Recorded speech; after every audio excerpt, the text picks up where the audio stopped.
Hey guys! I'm going to give you my top 10 tips for getting a dietetic internship.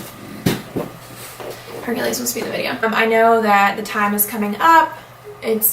Right now it's like beginning of December, and I remember when I was applying for my internship, I was starting to look about now for applications being due in, I think, February, right? If you're looking for a video out there, this could be it. So to get started, if you don't know, I'm a current dietetic intern with Sodexo, their distance program located in Raleigh, North Carolina.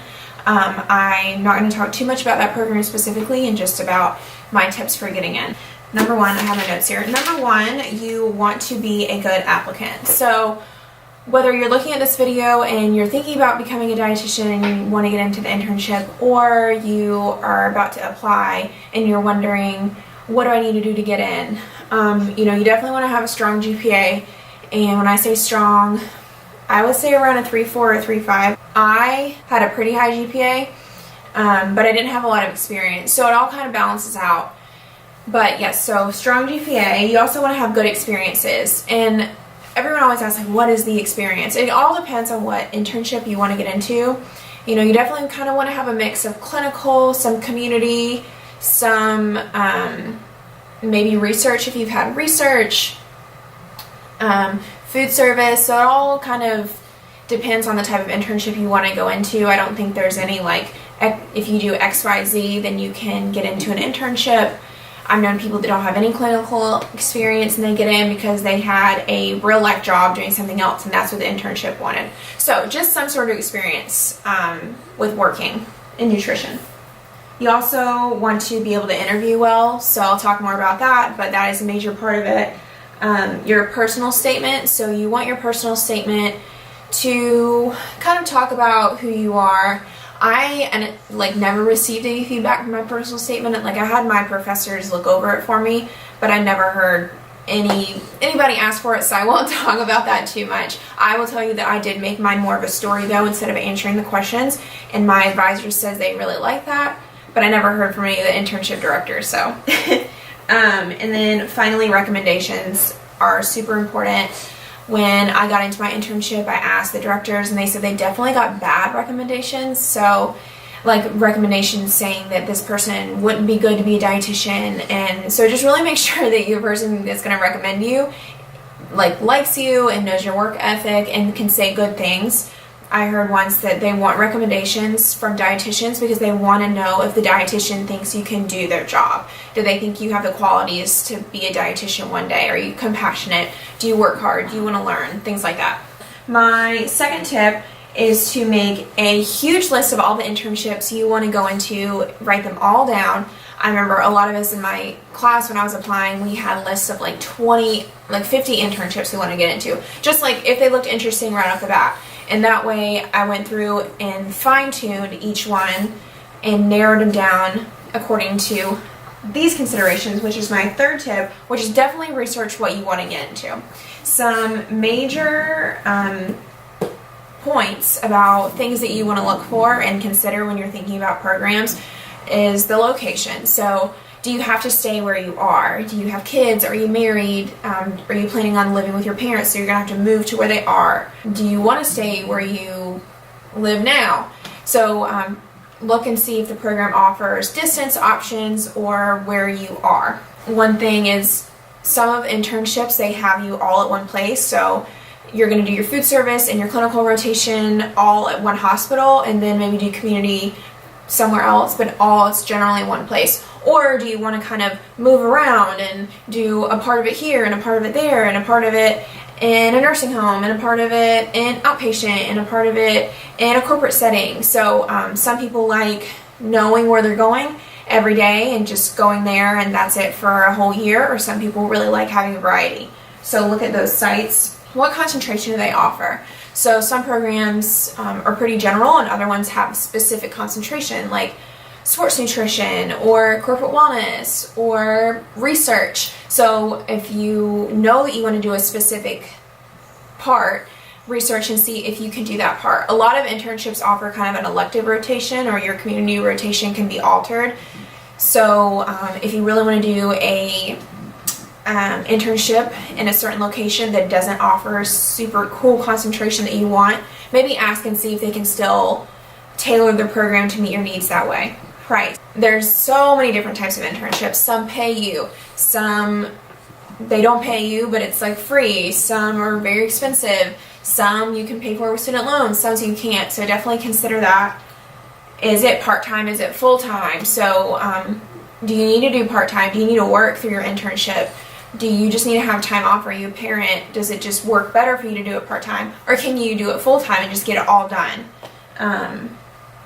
Do they offer classes? So some offer classes that goes towards a master's program. Some, maybe if you already have your master's degree, you don't want to do that. You don't want to take any more classes, so make sure that the program that you apply to doesn't make you take extra classes that aren't going to go towards anything. And what do they want in an applicant? A lot of the programs are pretty similar, but some of them want more clinical or want more work experience or want more leadership. So really look and ask around and see what that program wants. Or any alumni from where you have been to school, have they graduated from that program? See what they think about the program, and it's probably going to give you a leg up on the competition if they see, oh, we really like this intern that we had from this school and this person is also from that program. So it kind of gives you an advantage if there's already been alum who have been in that program. Alright, so those are the considerations. So step 4, I'd say using those considerations, narrow it down to 3 to 5 programs that you want to officially apply to. Some people apply for a bunch, some people only apply to one. It kind of depends. I mean, if you know that you pretty much know you're going to get in, or like you don't care if you don't get in and that's all you want is the one program, go for it. Other people, I have heard, they match with their 6th option. So I don't know, it's kind of up to you. I was going to apply to 5, and I actually I paid for the application fee for 5, and then I decided to drop my name from 2 of them. So I already paid for the application fee, but I ended up applying, and I ended up only applying to 3. I would say to pick 3 to 5 that you want to apply to. So the 5th tip would be that DICAS takes time. It takes so much time. I remember I was so overwhelmed with DICAS, and it's such a weird system. But really give yourself time to go through it and ask your professors questions, ask old interns questions about it. I think it changes every year. And all of the things you have to upload are different every year. My main tips about DICAS is to include anything that relates in the experiences page. So that's one thing I didn't know that I'm glad I asked about. I thought that I needed to only include the really, really good ones, but really you need to pretty much put everything on there that you think applies whatsoever. Are you ServSafe certified? Did you do one little presentation at some school somewhere at one point? Did you work at a restaurant and don't want to put that on your resume, but it is kind of like food service, so put it on DICAS. So put everything on DICAS. My 6th tip is your resume. So your resume that you're going to upload on DICAS, your resume needs to be more fine-tuned.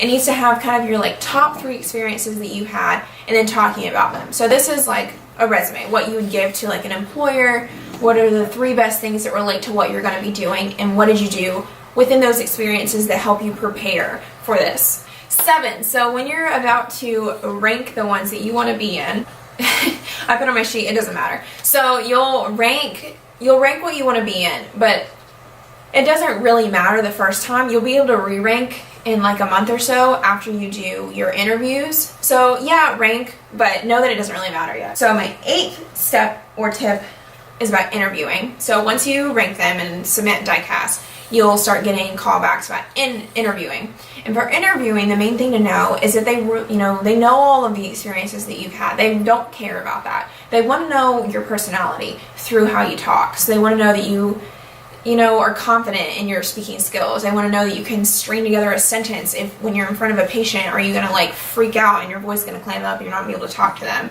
They want to know that you can think on your feet. I mean, not like spat off information, but be eloquent and respectful when you speak. And I know my internship specifically said that They surprisingly put clinical questions on there, which I wasn't ready for, but they didn't even care that you answered them right or wrong. They wanted to see if you were willing to admit that you didn't know the answer. So they didn't want you sitting there with a book, like being like, I need 10 minutes so I can look up this answer. They want you to, they just wanted to know that you're okay with admitting that you don't know information. So that's really comforting. So my tip for the interview is just be yourself, speak well, practice speaking sentences, and don't get nervous. My 9th tip is re-ranking. So this is the time where it really matters. So re-ranking, take off any ones you didn't get interviews for. Take off any ones that you felt the interview went really badly. Did you cry in the middle of the interview? Did they stop the interview halfway and were like, we don't want to go forward? Did you decide once you got to their interview that you didn't really like their program, so you don't really want to be in it anymore? Sometimes you get a feel from the interview that maybe the directors aren't what you like. Maybe you realize that you're not able to get out of the program what you thought you could get out of. So rank them according to the ones that you think you did the best in. If you didn't have an interview and the program just doesn't have an interview, just go off of, do you still think you're a good fit for that program? And rank it that way. My 10th tip is that you're in. So make sure to write thank you cards. Make sure to the people that you got to do your recommendations, make sure to thank the directors, follow the instructions. There'll be instructions that'll be like, you got matched to this program, email or call this director, blah, blah, blah. Little tips that I just thought of that I would say is that if you want to be in a program that you don't know anyone who's been in it before, or you don't know anything about that program, network. And what I mean network is, try to find like anything you have in common with the directors. If you want to do a program that you don't know anyone who's done it before, no one from your school has done it, your advisors can't really give you any contact person, network the heck out of it. And what I mean by that is find a list of the directors, find somebody who has been in the program before and ask them anything. For the directors, ask if you can call them and ask any question. Find any way that you have anything in common with any of the directors and talk to them about it. You want to be able to have some connection so that when they see your resume, when they see your application, they're like, oh, I remember that person. And it'll stick out in their head and your chances of getting in will go up. You also want to try to send them emails maybe every week, every other week until you get in. That's what I did at least. I hardly ever got responses, but I know they saw it. Every time I thought a question, I tried to pick a different director of the program to email, because you never know who is going to read your application. It could just be one director, it could be a whole team. So don't just pick one director, pick a bunch of different ones. Just try to network your way into the program. Okay, thank you so much for watching my video. Make sure to like and subscribe. I have a couple other little internship videos. I also do beauty videos and hair videos and style videos, so subscribe and like if you want to see more of those. Thank you.